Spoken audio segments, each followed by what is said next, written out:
kan complicated. umur 18 tahun aku kesini, anakku 1 tahun ikut suami. Terus 1 tahun kan namanya aku nggak pernah bahagia ya. Terus sampai sini aku kenal tomboy. Aku Ya, pelarian. ngobat minum Pelarian. diskotik kayak gitu. Akhirnya suami gugat cerai, anak dibawa. Nah, aku kan beli kentum aja. Masalahnya kan aku mikir, anak kalau udah gede tahu aku.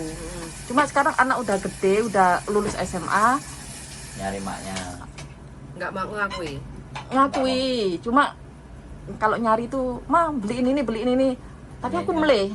aku nggak ngasih, karena aku mikirin gini, kalau kamu ngakui aku anak, ngakui aku mamamu, kamu juga harus ngikuti aturanku.